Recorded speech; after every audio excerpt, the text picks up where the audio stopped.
تعالوا أعرفكم على أغرب فكرة مطعم شفتها بحياتي. عجيب، تعالوا نتعرف عليه. طبعا الفكرة يا جماعة بتقعدوا على الطاولة هون، تمام، وبتجوا بتطلبوا، تمام، الأكل لا بيجي موظف ولا بتشوف الموظف. الأكل كيف بيجي عبر هاي المواسير من المطبخ. طبعا يا جماعة طلبنا هلا شو بدنا، طلبنا شيء خفيف لأنه أصلا مو جوعانين، تمام. نجي على السلة بنعطيهم الطلب، تمام. هلا شو الدفع؟ الدفع عبر هاي الآليات الأربعة، بندفع، تمام، والطلب بعد شوي بس يتجهز بيجينا. وهذا طلبنا يا جماعة جاي على الطريق يا جماعة.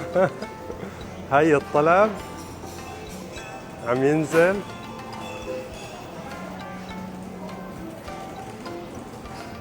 شوفوا لازم نوقف هون، فعلا نوقف هون.